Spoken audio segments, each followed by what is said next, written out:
Hello everyone, today I'm going to show you how to migrate a site to Bluehost. Just tap on a Safari browser and you may purchase the plan for login.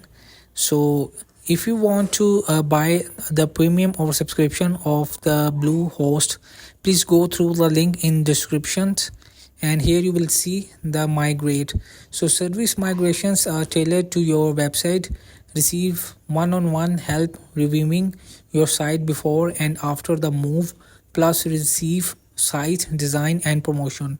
So pro website design, stunning website design without the stress. Our professional web experts are ready to build a beautiful mobile friendly and search. Migrate made easy. Follow the steps.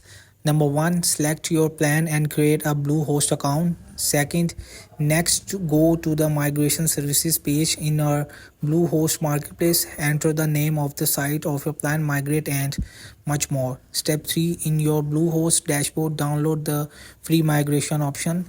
And 4, after you have started the migration, our team of experts will contact to help complete it. Then you have a chance to review your site and finalize the transfer.